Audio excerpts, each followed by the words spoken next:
জয়। চলতি বছরের প্রথম 6 মাসে এসবিএসই ব্যাংক পরিচালন মুনাফা করেছে প্রায় 75 কোটি টাকা। একই সময়ে প্রায় 1300 কোটি টাকা বেড়েছে ব্যাংকটির আমানত, যা এর আগের বছরের একই সময়ের তুলনায় প্রায় 12% বেশি।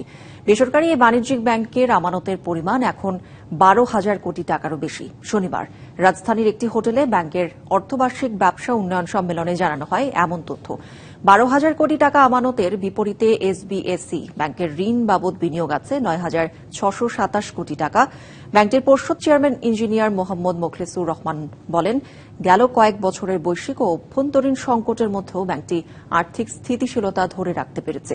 এ সময় ব্যবস্থাপনা পরিচালক এস.এম. মইনুল কবির বলেন, দেশব্যাপী ব্যাপক কর্মসংস্থান সৃষ্টির লক্ষ্যে কাজ করছে এসবিএসই, আর এজন্য নারী উদ্যোক্তা ঋণ সহজ করা হয়েছে। আবারও সবার জন্য একসাথে হাততালি, তাহলে স্মাইলিং হবে।